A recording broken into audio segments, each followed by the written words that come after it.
we're going to talk about robot classifications, and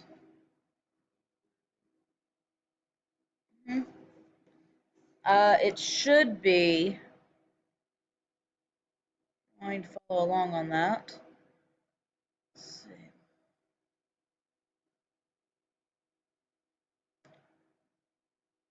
You should be able to go to, I believe it's week 4 is where I put that. Yeah, try it now, because this thing, whenever it populates anything over, for some reason does it all to where it makes it invisible. Love it.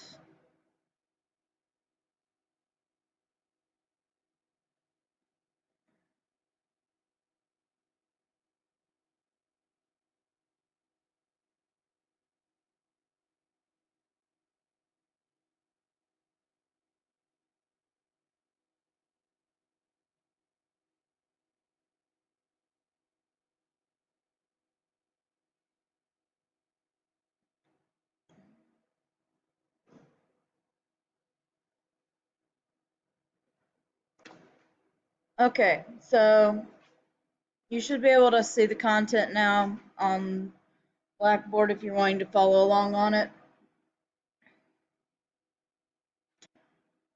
Otherwise, we're going to go ahead and get started. So, some key terms that we already have talked about. We've talked about Cartesian coordinates, which is another name for rectangular workspace, right? These are very common robots. Then you have what's called a gantry, and these are generally mounted overhead. So they can be mounted to the wall, they can be mounted to the ceiling, but they're not mounted to the floor. Does that make sense? Generally, the gantries, I won't say always, but generally, they're mounted to a track of some sort, and they have the ability to move on a 7th axis. So I won't say always, because a lot of robots are just stationary. But a lot of gantry robots I've seen do have the ability to move in a 7th plane, or a 7th axis. You have a prismatic, which is a linear motion. You have swing, which is the rotation about the base. Reach is just like what we have, right? Whenever something's not where you can reach it, you say, I can't reach, right? Robot, same thing. Where can it actually get to versus how far out the reach is? Does that make sense? And then you have what are called SCARA robots. These are selective compliance articulated robot arms. Those guys are actually kind of cool. So we've talked about work envelopes or workspaces. Workspace is probably the most common term for this. And it's just like us. Whenever we have to do a job or we have to do something, we have our workspace, right? If you're kind of OCD, your workspace is hyper organized and you can reach into any place and get the tool you need, right? That is your workspace, and you try and make sure that everything you need is going to be close to hand. Same thing for a robot, okay? It has its own workspace, and anything you want it to do the job that it's got to do, it has to be in that robot's workspace. Otherwise, it looks at you and goes, nope, can't reach it, sorry. All right. So we classify by arm geometry. What are those names? Does anybody remember? I've already said one.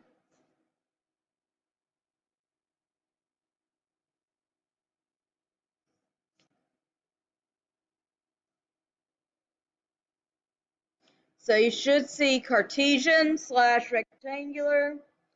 You have cylindrical, spherical, and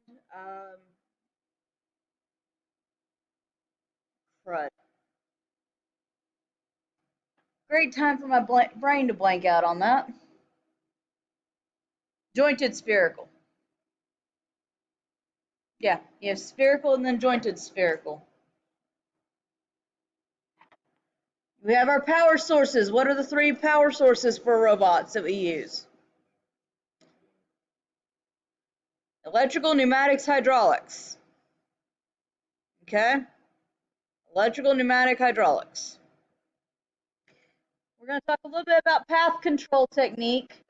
And then we've talked a little bit before about intelligence level. Are these robots actually intelligent? No. In fact, if you get rid of the computers that control them, they're nothing but a giant paperweight. And I do mean giant paperweight. I mean, it's kind of like your computer at home. Without the motherboard, it's just a hunk of plastic, right? Same thing. We can make them seem intelligent using sensors and such, but for the most part, they have no, they're not a living creature that has the ability to adapt and overcome obstacles. Does that make sense? All right, so there are 2 basic functions of a robot arm. Well, there's 2 basic functions of a robot, period. Its whole job is to function around that end of arm tool. Okay? Because a robot without an end of arm tool is useless. Why? Because it has no ability to do anything. So basically, your arm, what is your arm meant to move? What does all the work on your human arm? Your hand, right? Cut off the hand. What's the arm for? Nothing. Just flops around like a limp noodle, right? Same thing for a robot. Everything's to do with that end of arm tool, the gripper, the welder, spray painter, what have you. It's all about positioning and supporting that end of arm tool. Just like our arm and our hand. It's all to move the hand so we can do various tasks. Okay? Does that make sense? All right. So we do have 3 basics, though we do have some of these specialized. For work cells, you have rectangular, which we talked about a minute ago. Cylindrical is exactly what it sounds like. In other words, it travels in a cylinder. You have spherical, and you have jointed spherical, depending on the job you need it to do. And guys, if y'all need me to slow down, please let me know. Other geometry classifications. You have, like I said, there's a total of 3 to 4, depending upon how you look at it. You have the rectangular always, you have the cylindrical always, you have the spherical or polar coordinated, which means it has some ability to reach up above itself. And then you have jointed spherical, which is what these guys are, because they can do a very large workspace, including just about behind themselves. Kind of like when y'all were playing with the little yellow robots the other day, you could actually make it go over itself and turn to the other side, right? These guys can technically do that. However, the only problem with doing that would be the fact that these guys have a software lock, so it can't do that. Then it can have hard stops to say, hey, no, you can't do that. Why? Because it could potentially damage the insides of the robot. Something with all of its mechanicals on the outside, don't have to worry about that as much. Mechanicals all on the inside, yeah, you don't want to pinch a wire or break a wire. That would be really bad, and you'd end up with a giant, oversized paperweight. A nice little statue for the garden.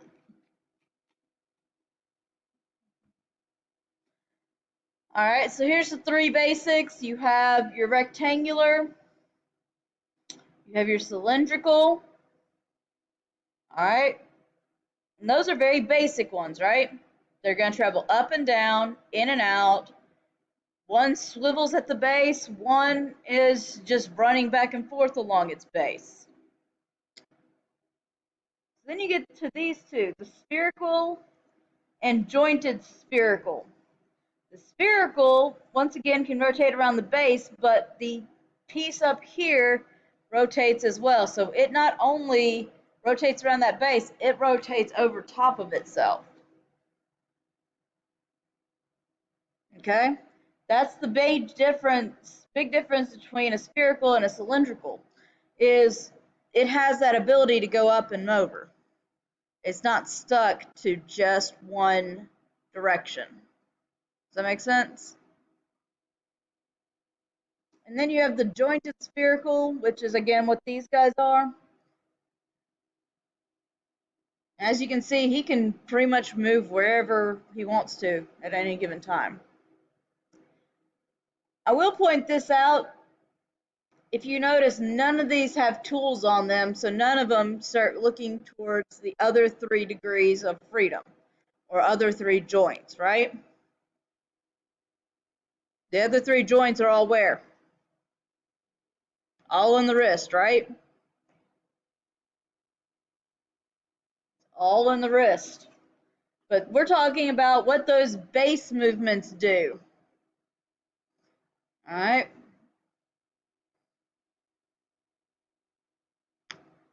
So looking at this,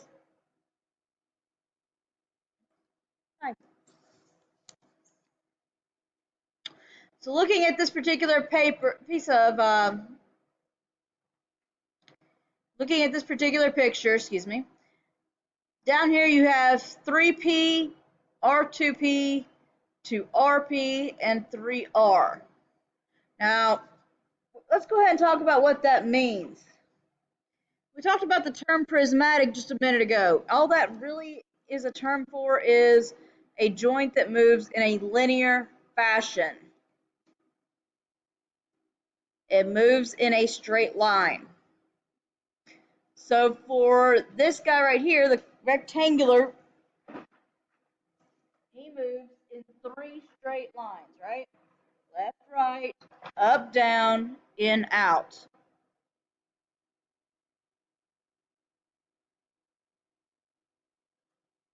Does that make sense? So it's called prismatic. Why? Don't ask me. I can't tell you. I'm not the one that came up with the term, but they call it prismatic. Looking at the cylinder, you have R2P. R is rotation, and then again, P is prismatic, meaning linear.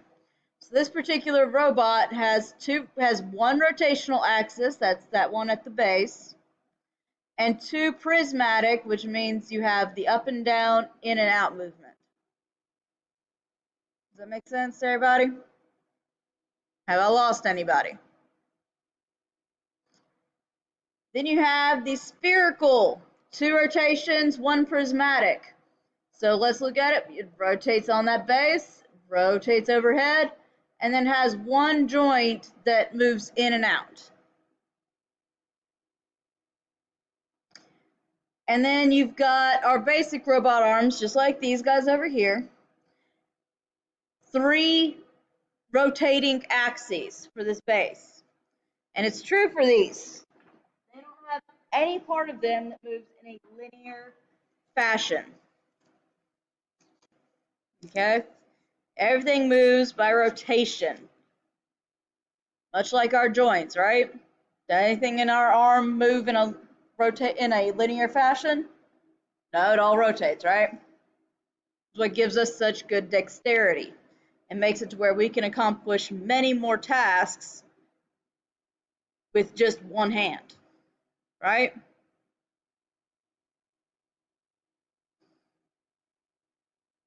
That's just talking about everything I just said. So you have the rotation, R is the number of rotations, the P is the number of prismatic or linear. Again, I don't know why they call it prismatic. Um, Kind of a strange term to apply to that.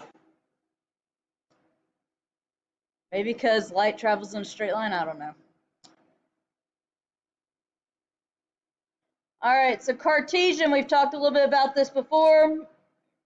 Talk a little bit more about it. You have three axes of linear motion.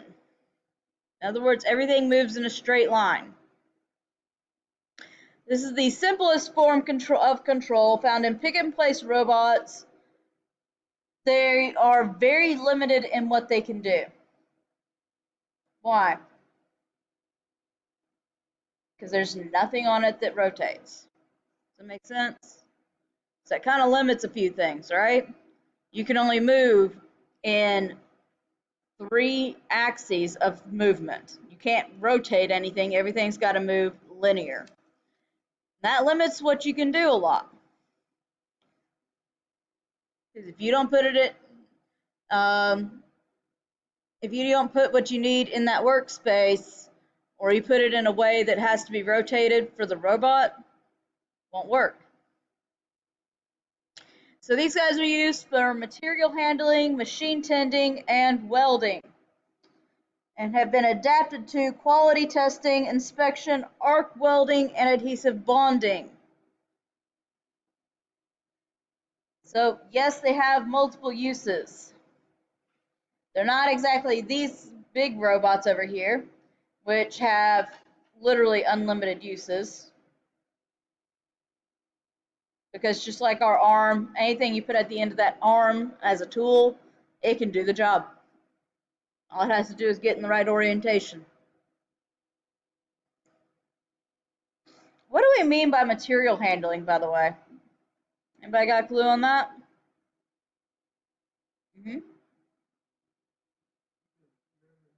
Yes, what is material handling? What does that mean?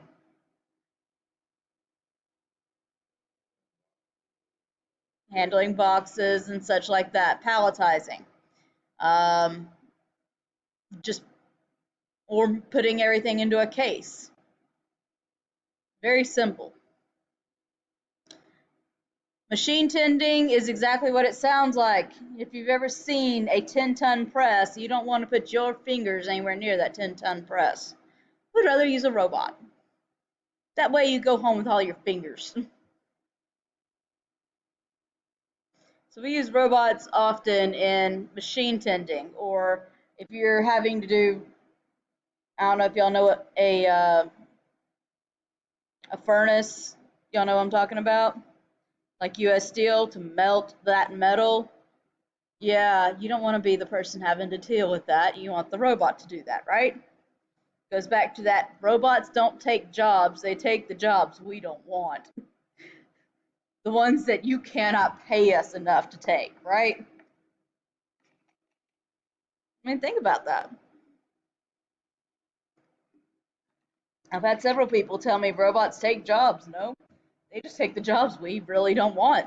You can't pay us enough to take those jobs. So let's move on. So the advantage is that it is a very simple system. You can create a very large work envelope, and it can be mounted overhead. So that's always nice, right? Get it off the floor, mount it overhead. Think of this as your basic overhead crane. Y'all know what I'm talking about? For those of you that don't, they hang giant cranes they literally can be like the length of a whole building. And what that crane has the ability to do is move from one side to the other, come down, drop a hook, and be able to pick stuff up and move it. Yep. There's a lot of people that use those systems. Why? Because it's able to lift very heavy things and move them from one place to another, generally without damaging themselves or others.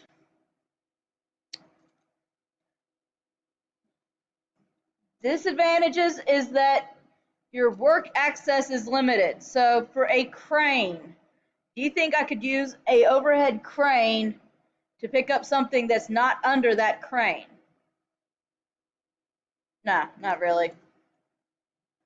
You have to make sure any and all materials are within that parameter so that it can actually move it. Maintenance is more difficult if it's mounted overhead because you have to get something along the lines of a boom lift or a scissor lift. And if you're like me, you don't like heights. I always said the Lord made me short for a reason. It's because he doesn't want me up that high. I'm not a heights person. But it is a lot harder to do maintenance because it's mounted overhead. So what do you have to do is go get a scissor lift, a crane, a boom lift, something to get you up that high. And then you also risk what? Risk falling, right? You gotta tie yourself into the crane. So, and the hardest part about these particular robots is the fact that one axis is always slower than the other. For overhead cranes, the slowest axis, so let me see if I can draw this real quick. So if you have an overhead crane, so this is one set of tracks, this is another set of tracks, and then you have the crane that goes between. And on the inside, you have a secondary crane that goes between, and then you have the little chain that dangles under. The chain and the part that moves from left to right here, those are the two fast axes. If you're trying to move this crane forwards or backwards, that's where it's the slowest. Why? Because you're literally moving the whole thing. And you're talking something that can weigh a couple thousand pounds. So it takes a little bit to be able to move it. Okay? Does that make sense? So in this case, you're having to move the whole mass of this robot. That's why one is always going to be slower than the others. Okay? So here's a little bitty one. So you can see he moves in and out. This part right here moves up and down. And then this part moves either left to right or forward and back, depending upon where you're standing from it.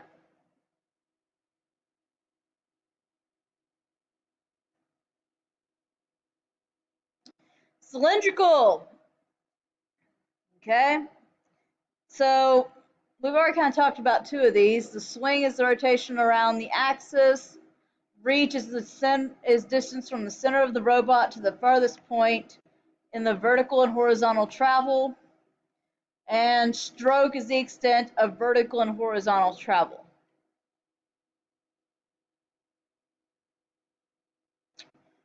So this is a SCARA robot. One of the coolest things I've ever seen somebody do with this is slap a icing tip on it and use it to decorate cakes. You know, the store-bought cakes that taste kind of like cardboard and don't really have that much flavor, but that's what they do. You know, it's a good, cheap way to decorate a cake.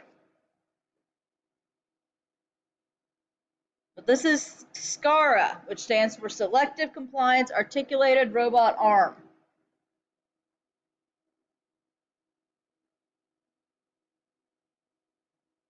And you can see the two rotational axes right here. There's one, there's two, and then here's my prismatic, able to go up and down. Does that make sense? Any questions from y'all in the back?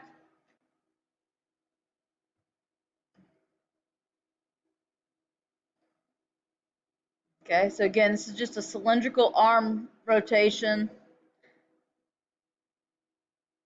There's another kind of cylindrical robot right here. So he rotates around that base. He's able to rotate up and down, and then he has his main tool that just goes up and down. It has no way of rotating. Okay. So cylindrical, the advantage of it is that the horizontal reach at the top is deep at both top and bottom. So in other words, the work envelope doesn't shrink at any one point. It has a consistency. Does that make sense?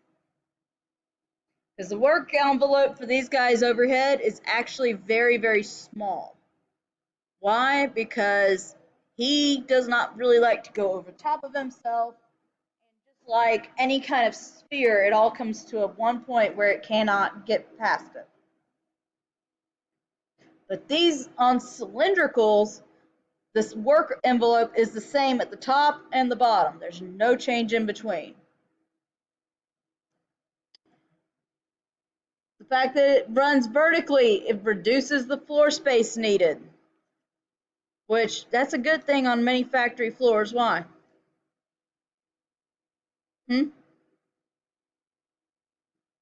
How about the fact that space is a premium and you want to be able to have some place to walk, right?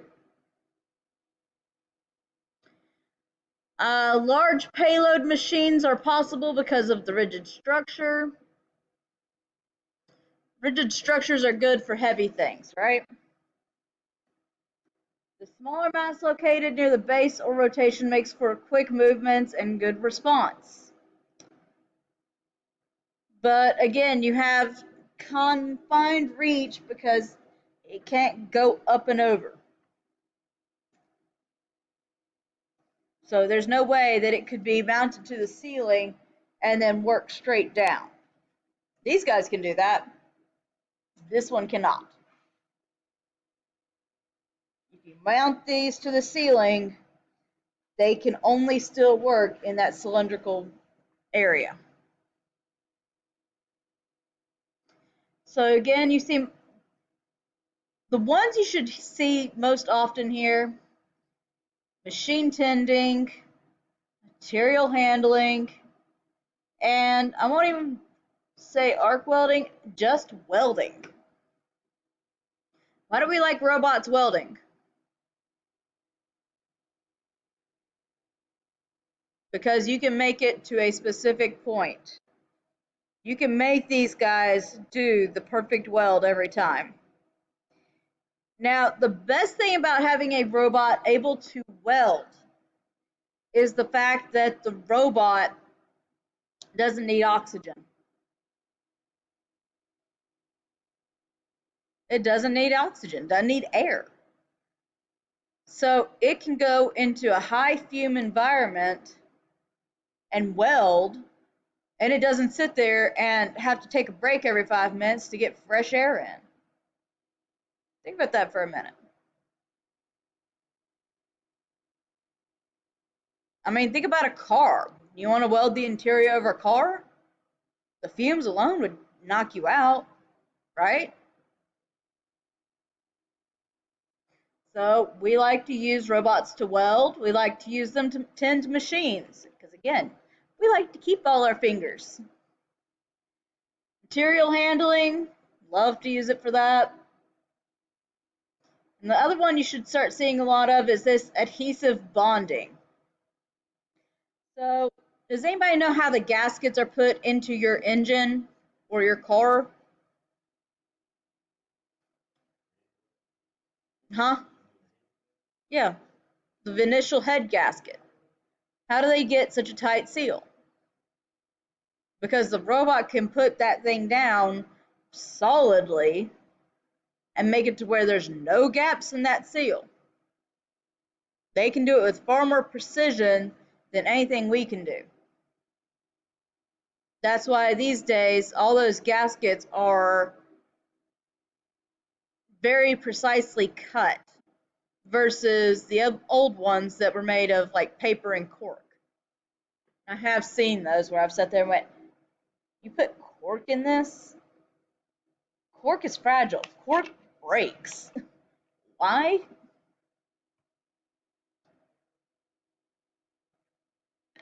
But then again, I digress. All right, so spherical. This is one of the first that was used in industry, on which the first patents were issued.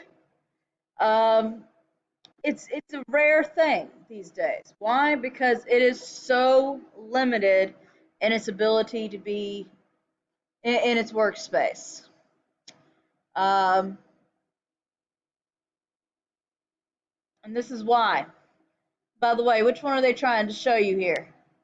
What was that first robot's name again?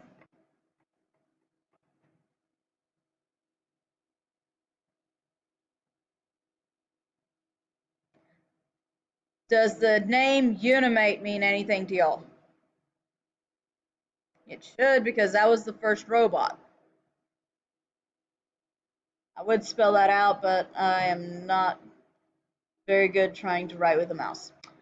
So the Unimate, as you can see with this picture, it can't do anything straight down. It can't do anything straight up. It can move left to right a little bit. It can move up and down just a little bit, but it is very limited in its abilities. Yeah. It's great for a first-time robot if you're just doing machine tending. As long as you keep it in that area, that's great. But its overall work envelope is not designed for anything that's great, right? So advantages, hours of proven performance, has a very long vertical stroke. However, these things are huge and take up a lot of floor space. And the arm is inferior in flexibility to the jointed to everything else. It has got very little mobility. So again, you see machine tending, material handling, and welding as the top 3 things that robots will do. Okay. This particular one, they've also used it for painting and coating. Now, why wouldn't we use a Cartesian or cylindrical robot to do painting? Let's say painting a car.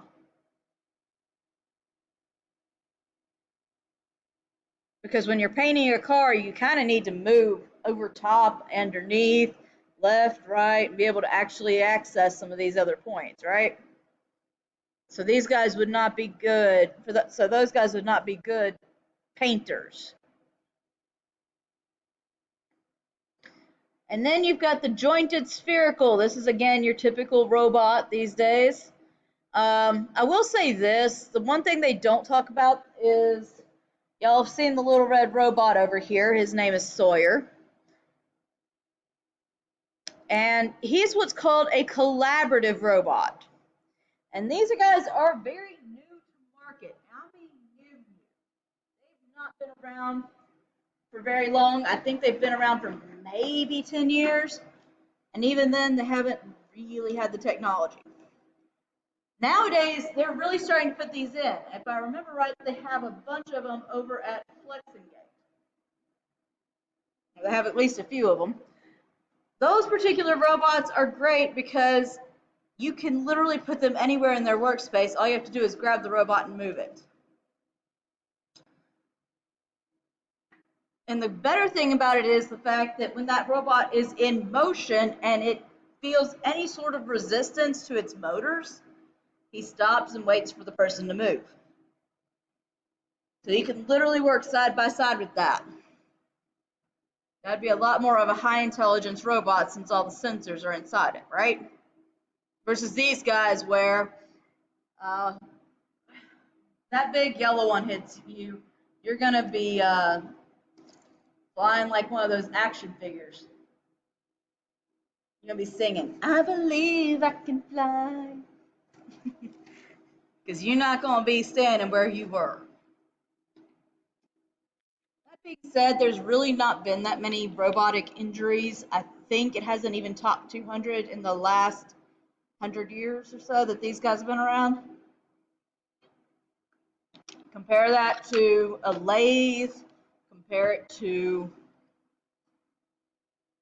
furnaces and everything else. Statistics are actually pretty good for you with these guys. Mainly because we know to take all the precautions, right? We know better than to go up to these robots and think that they're not going to move. Why? Because all it generally is waiting for is a signal. And we know that.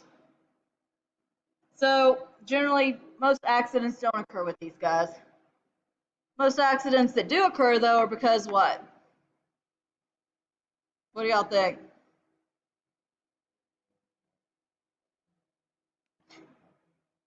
The biggest one is just lack of attention, right?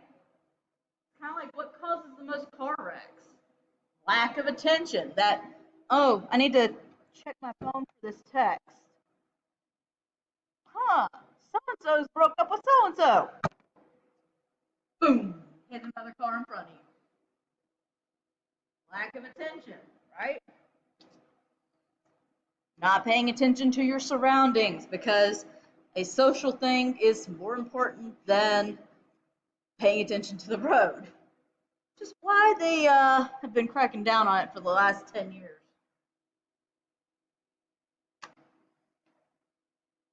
You still see people with their cell phones in their hand going, oh, I'm going to do this while I'm driving.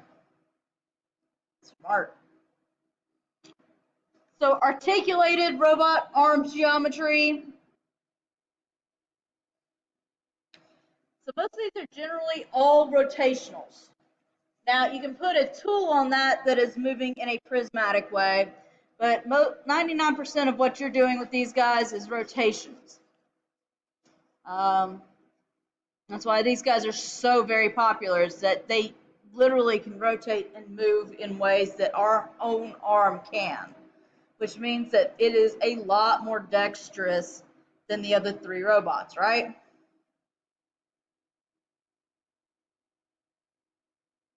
It's the difference between, you start looking at how animals move. You look at how animals move, they don't have hands, right? All they got is a leg and a hoof for most of them, or paws, but they don't have much dexterity with any of those. That's why it's great to have opposable thumbs, right? We can do things with that. So that's why these guys are so much more popular. It's just because they can do more. They have the ability to do whatever you want them to do. We've already talked a little bit about SCARA. All right, so the advantages.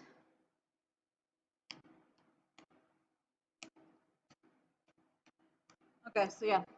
The advantage is that it's got a deep horizontal reach. You saw that whenever you were playing with those little yellow robots. You don't have to have a lot of floor space for these because the robot can fold up. High positioning mobility of the tool. Yes, because just like our hand, we can move it in any shape, form, or fashion, right? That's the whole purpose of these arms, is to move the what? To move that tool, right? What's the whole purpose of this? To move your tools, right? Precise vertical alignment programming. However, your controller is extremely complex. There's no simplified versions of these. You have to work with each of the arm geometry pieces. You're having to interface with a lot of different things with these guys. And it costs a lot. Big robots cost a lot. You can look up the pricing for any of these. The bigger they are, the more they cost. The more complex the controller is, the more they cost. These guys take a high initial investment to do anything. When I say high initial investment, I'm talking thousands of dollars. And that's not even the tool. There are almost no robot companies that are in the tooling business. So if you break one of these tools, guess what? That's a lot of money you're going to be out. I do mean quite a bit. Some tools can cost several $1,000s themselves, just because the complex machining and things like that to go with these, you're not looking cheap pricing. That's why a lot of the times, if you can get by with a simpler robot, you get by with a simpler robot. If you have to go with something complex, you only get what you need. You don't try and do the car salesman bit. Well, this thing's got an up-head, pop-up display of how fast you're going.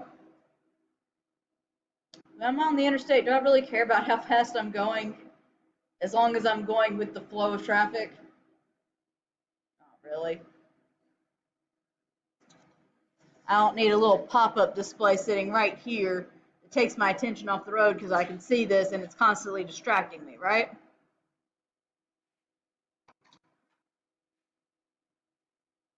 If you don't need it, you don't need it. That's why overhead cranes are good, because they can move material from one side of a factory to the other. So jointed spherical is also called a revolute coordinate. We don't really call it that much. We just mainly call it a robot. Each position axis has a rotary actuator. You have the base, the shoulder, and the elbow. Because again, the dexterity in the wrist does not matter. Unless what? Unless there's something there, right? The dexterity here, the up and down, left, right, and rotate. That doesn't matter if you do not have a robot that has a tool to it. The envelope for these is, I won't say it's close to it. We don't let these guys go in a perfect sphere, mainly because it would damage the internals of it. Put it that way. And a lot of it is so important, and a lot of it is in really good shape, mainly because it mimics the human arm so well. So our brain automatically says, oh, I can put it in this position, just like your arm, right?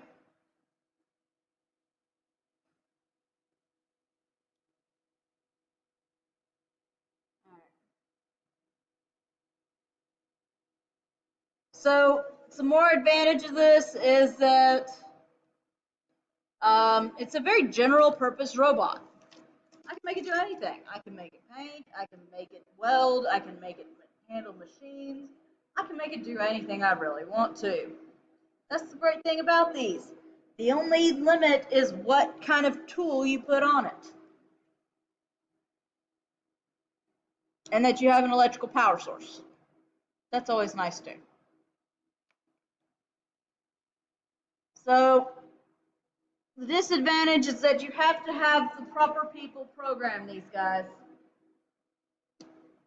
That's what the problem with these is that you have to have the right people programming it, because you really don't want somebody getting their hands on one of these that doesn't know what they're doing. I can actually tell you a really kind of interesting story about that. At one point, working automation, I was working with the people that were doing the troubleshooting. And a company calls me up one day and says, we need a new tool. Okay. Why? Well, we don't know what happened, but for some reason the tool got collided and broke.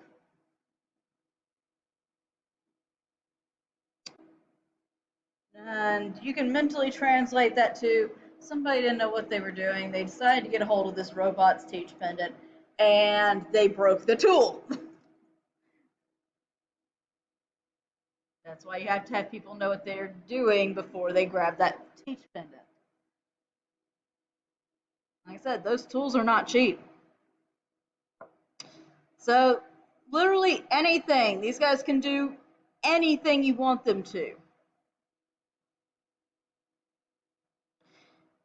So one of the things we talk about are gantry robots. Gantry, all that is just you have a rail that these guys are moving on, okay?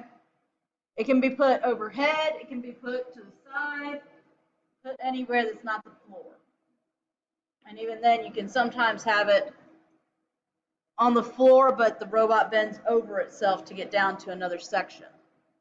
Does that make sense? But it just adds a horizontal movement to the robot.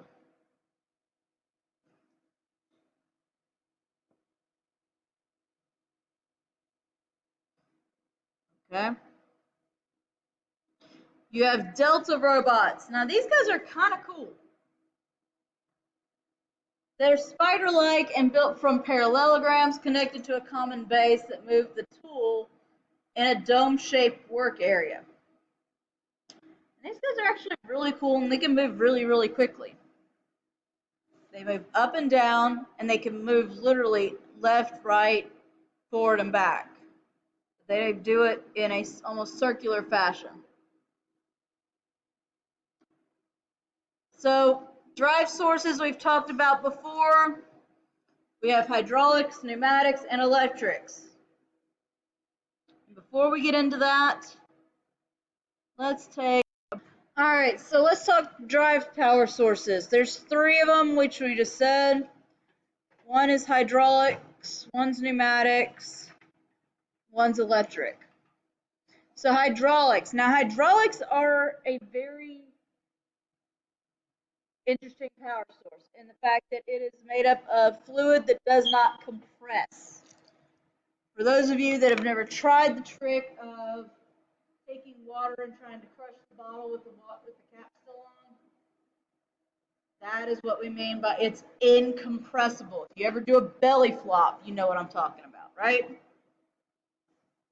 Okay. So, if you do a belly flop, what happens? All of a sudden, the nice, easy water that you could jump into and all that becomes hard as a rock, and it's like flopping down on the ground, right? And then you sink under the water and you can't breathe because you just knocked all the air out of yourself. Fluid's not compressible. So hydraulics are what I like to call the workhorse of power. Why? Because whenever you need to move something heavy, you don't use electric, the motors give out. You don't use pneumatic because you end up with water in your lines. You use hydraulics because it'll get the job done.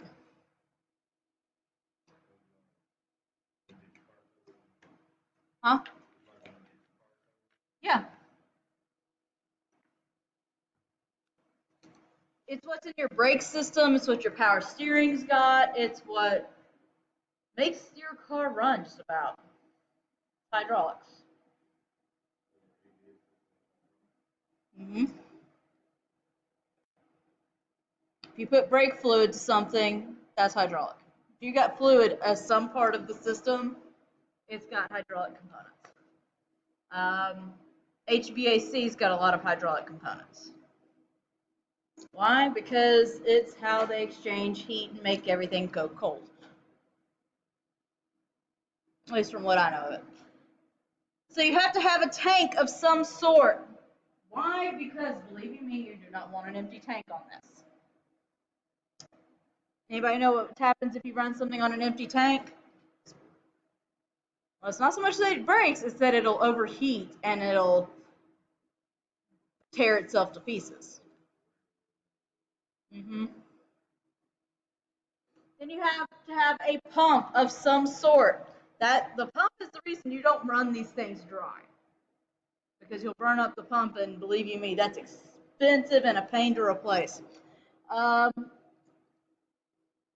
The pump is what moves everything into the system. Then you have piping. This moves things from one place to another and then returns everything back to tank when it's done using it. Control devices. They control the pressure, the direction, and how fast it's moving. Then you have actuators. They run either straight lines or they run rotations. Pretty easy, right? So the advantages is that it's got a very high power to size ratio. What do we mean by that? We mean that we can take something very, very small and move something very, very large. We can take actuators that are a little bit about the size of a quarter. And when we hook them up to the system properly, we can stop a car moving at 80 miles an hour. We can stop that sucker dead. Okay?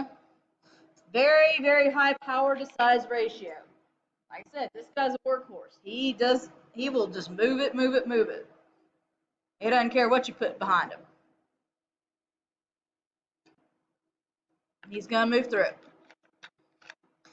And we can use this in explosive environments. Why? Because unless you spring a leak onto something that's already going up in flames, this stuff is very hard to cause anything with. But you do have the problem of a lot of these systems tend to leak at least just a little bit. Just like your brakes and stuff over time. But you're supposed to replace your brake parts every now and then. It can be a fire hazard. It can have leaks. You have to get electrical energy to hydraulic power. And they're very noisy a lot.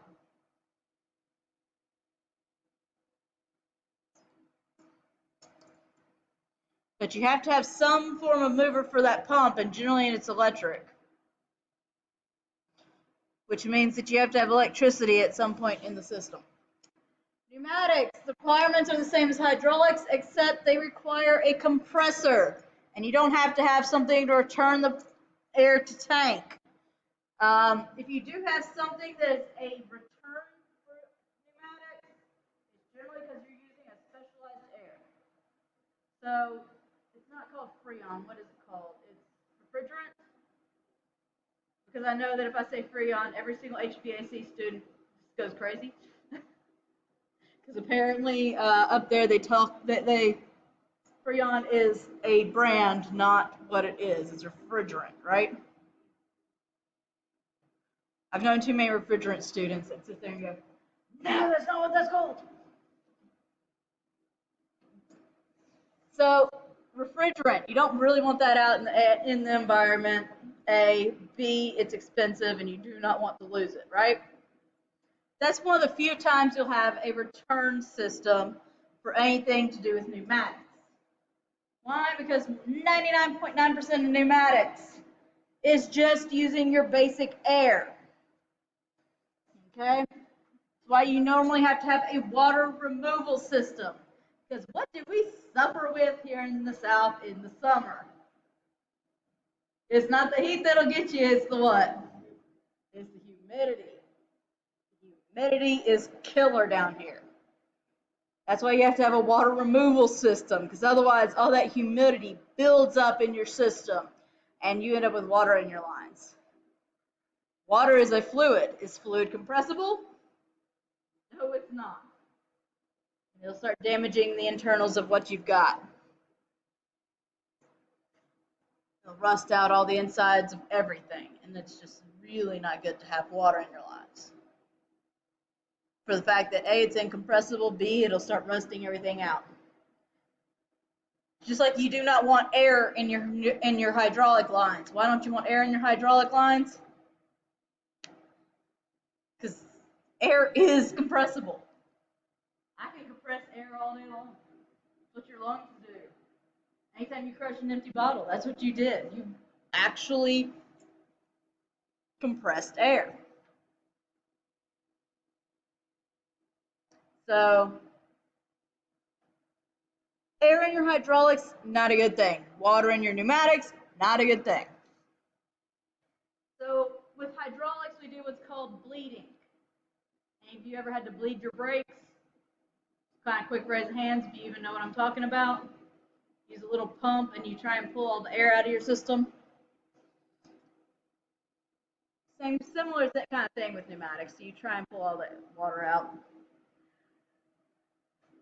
And in order to keep things lubricated, oftentimes we will put oil back in the system after we take the water out.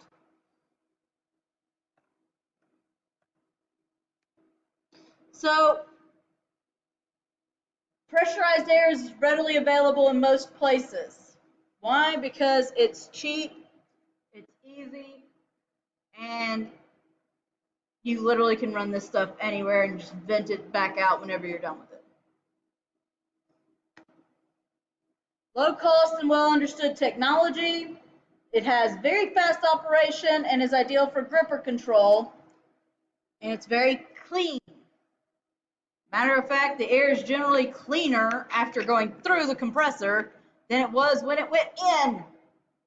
Why? Because you have a million and one filters trying to pull all the moisture and the dust and the dirt and the debris and the pollen out of the air so that it does not get in your lines. That's never good. Tends to scratch up the inside of the hoses and wear everything down. So we typically put air that's cleaner out. Disadvantage is hard to control flow rate for proportional control and has very limited payload. Why? Because what is air made of? It's made of oxygen, hydrogen, nitrogen, helium, carbon, basically a lot of the periodic tables in the air. How about that? So if you start compressing air and you over compress air, all the molecules get close enough that they can start binding to each other. You can actually create water through pressure. Not something you want to do.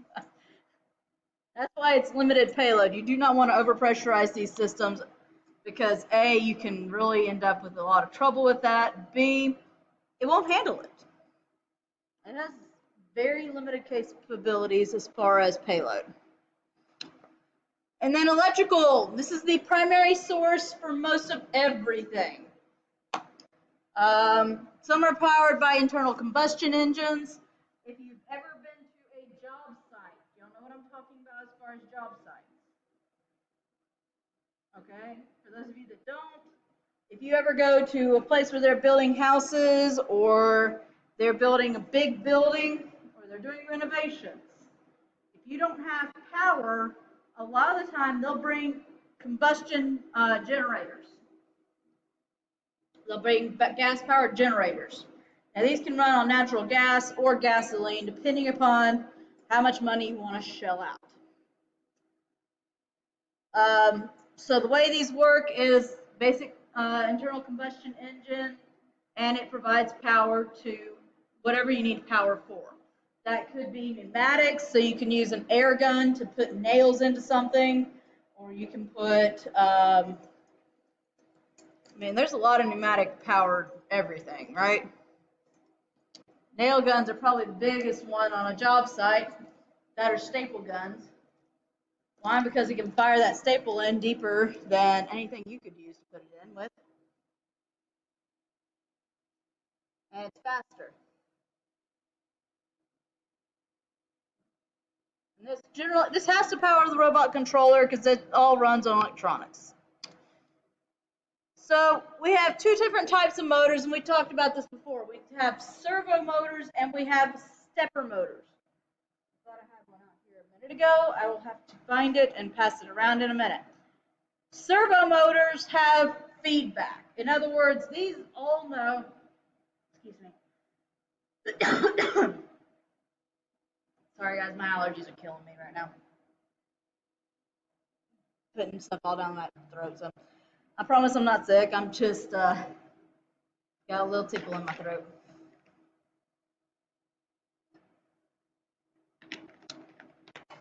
So servo motors are really kind of cool motors because they provide feedback to the rest of the controller and say, hey, this is the position all of this is in, record this.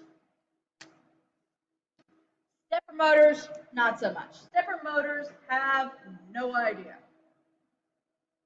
They just know that they're supposed to rotate however many steps it takes, and then it sits there and goes, okay, I'm done.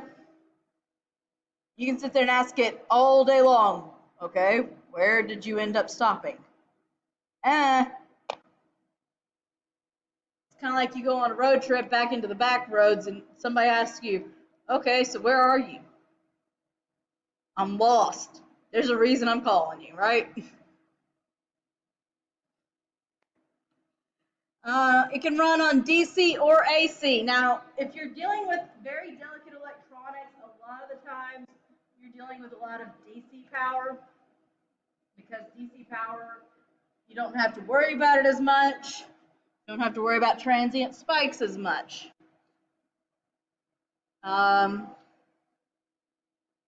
Yeah. So advantages, no conversion necessary. Noise levels tend to be pretty low unless you've got fans going, and then that's mainly to keep everything in that cool. Direct drive models provide very quick response. However, electrical capability is limited to 300 pounds or less. And putting anything like this in an explosive environment is kind of begging for trouble. I won't sugarcoat that. That's begging for trouble. Why? Because a lot of electricity tends to put off sparks whenever you're doing something as simple as startup. Right? Not good in an explosive environment because sparks are not ever good, right? Just saying. Leave it at that. All right, so another way we classify it is continuous versus point to point. A continuous path, closed loop or servo systems, the operator physically leads the robot through the motion to be performed, and the speed and moves are captured by the controller.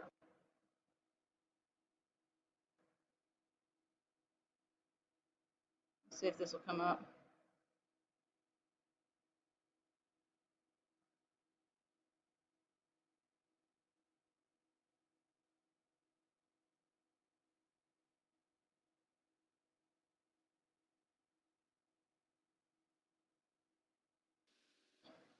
All right. So you can see this is a continuous path robot. What he's doing is recording everything this robot, every movement he is making. So just like an old video recorder, right? Y'all know, remember those? Yeah. The bad thing about this is that if you really screw up the program, you cannot go back and fix it. You cannot go back and touch up or do anything like that. You have to do it all over again. So I want you to kind of watch how he's doing these movements.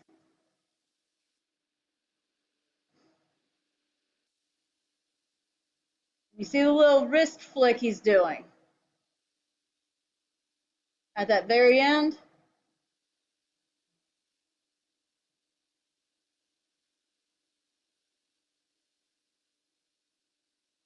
I want you to watch whenever the robot starts doing it after he lets go.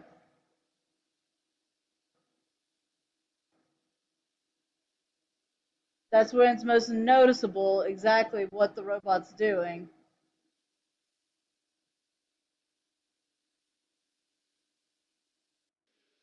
All right, I'm just gonna jump ahead here. So here goes the robot doing it.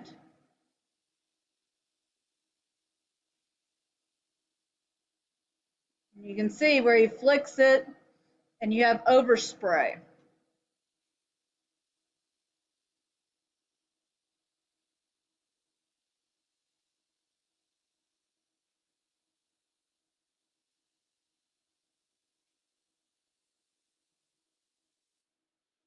This is actually recording the movements of the person that does it.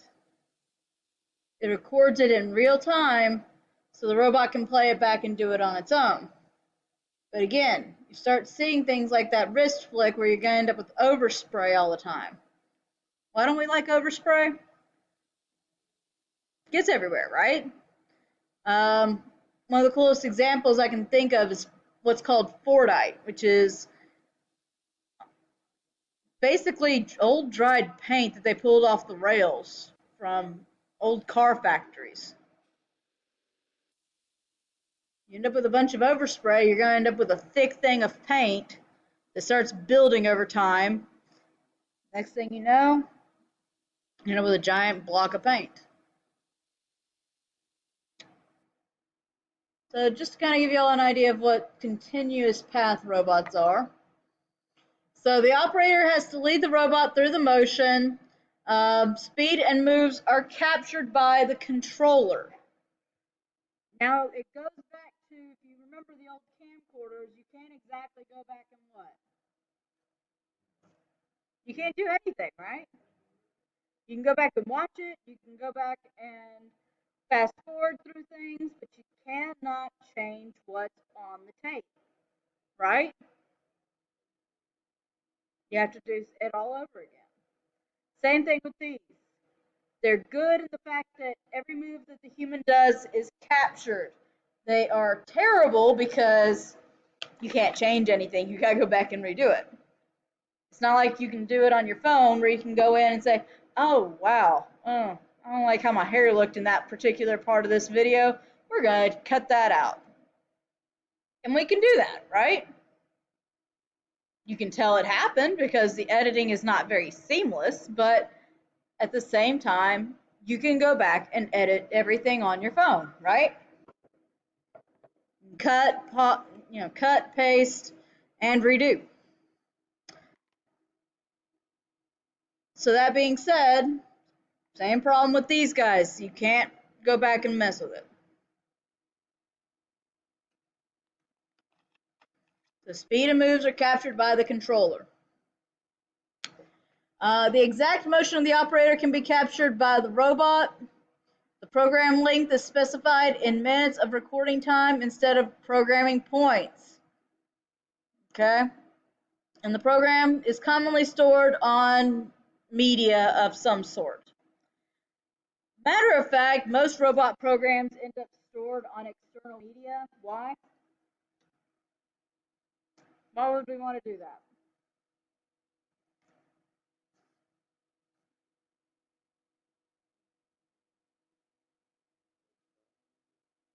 Why would we put something on a, let's say, flash drive or a CD or a floppy disk if you really want to go back that far?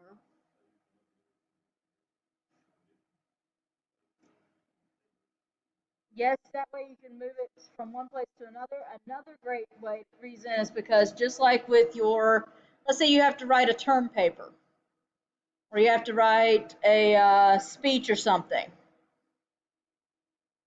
You don't really want to lose the work. That would really be bad, right? Spend 3 hours trying to teach this robot how to paint and you lose the program.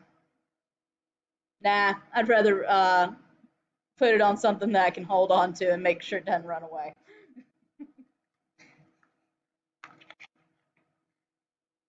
That's the honest truth, guys.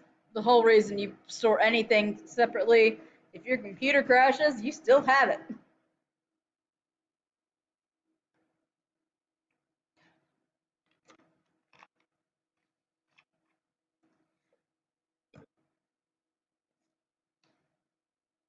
So then we have what are called point-to-point robots. That's what all of these guys are.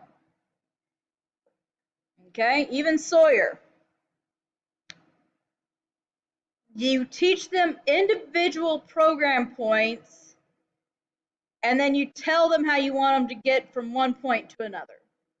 Do you want them to move in a straight line, a circular motion? Do you want to move them in a arc? Do you want to move? How do you want to move them? You can just direct it to do that. Okay. Everybody good? Anybody need? All right. So you have what's called controlled paths and non-controlled paths. So if you use a controlled path, the motors are going to respond by moving in a very coordinated way to move along that one path. So if you tell this guy to move in a straight line, the motors are going to coordinate to move it in a straight line, just like your body, right? If I want to move in a straight line, am I consciously sitting here going, okay, calculation, let's move this foot, and I'm trying to move in a straight line. Do I think about it? No.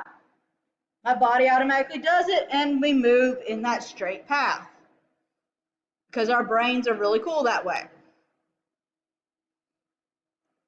Non-controlled paths would be, well, let's put it this way, controlled path. If I want to get from here to the door, I'm going to walk straight here, turn, and move my way in straight lines to the door. Yeah? Because that's the way I automatically want to go.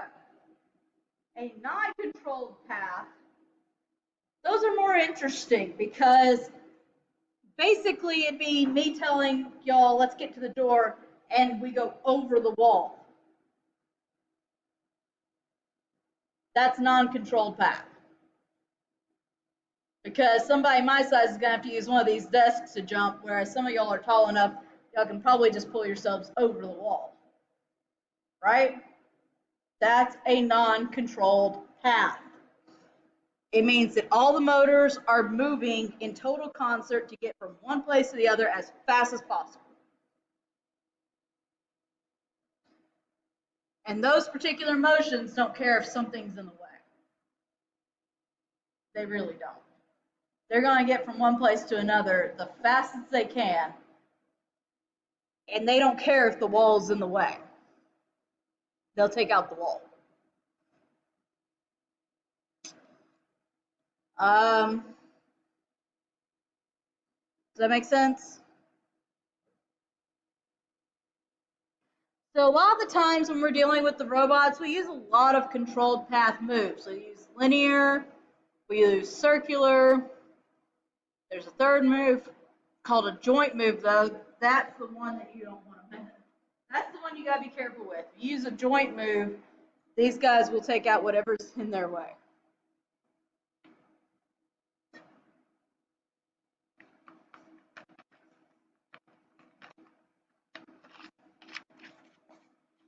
That's a bad thing about robots. You can play Demolition Derby without knowing that you're about to play Demolition Derby. Take out the walls, take out everything in this work cell because you told it to get from point A to point B as fast as it possibly could. So controlled path versus a non-controlled path. Go from point A to point B. Either one way, it's going to be controlled. Like I said, walking straight, moving towards the door, all at the same time, right? Versus a non-controlled path. I want you to go from here to the door. Don't care how you do it. Just get there as fast as you possibly can. It's a race against yourself. Okay? So point-to-point robots, the programming does not capture the exact motion of the operator, but it does allow you a lot of programming and editing freedom. Now, what do I mean by that? Well, do you think Mercedes reprograms all their robots every year? Not the full program, no. What they do instead is they go in and they do what's called touch-up points. And that's where you go point by point, walking the robot through what it does, and you check for each point it's supposed to be at. And if there are any points that are off, you just tell the robot, oh, I want you to adjust this. We're going to put this point from here. We're going to move it down here. And the robot does it. And it's able to record that. It just takes that one point that's back here, erases it, and says, okay, now I'm here.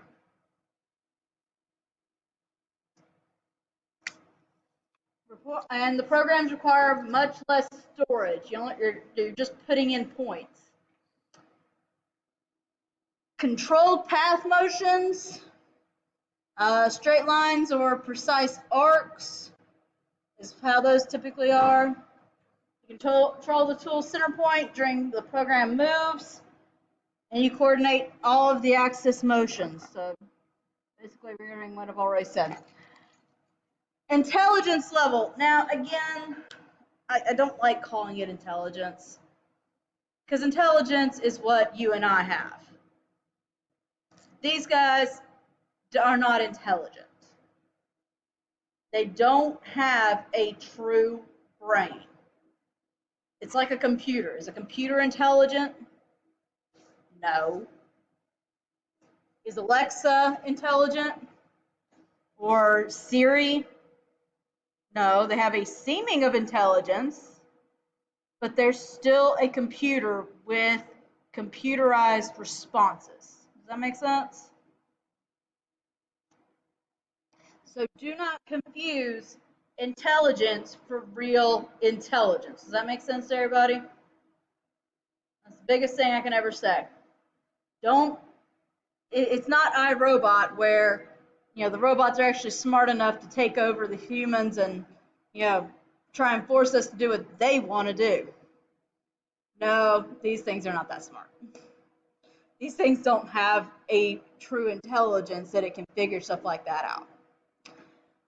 What they do have is technology requirements that can bring it from a very simple machine to a higher level machine. So a high technology, that's what all these guys are what's called closed loop. They get feedback, right? Requires sophisticated programming languages and highly skilled operators and technicians. Okay? These guys constantly know where they're at any one time. They know how they got there. They know everything about what's going on around them. Even though they are not intelligent machines, they do have enough technology to be able to give a seeming of intelligence. Versus the low technology, which is kind of like those little yellow robots y'all were using the other day. Those are open loop. They work with stepper motors, timers, and mechanical stops. They work with all three of those. So they don't know where they're at any point in time. They just know you said do this for this amount of time. That's all they know. All right, so any questions on this, guys?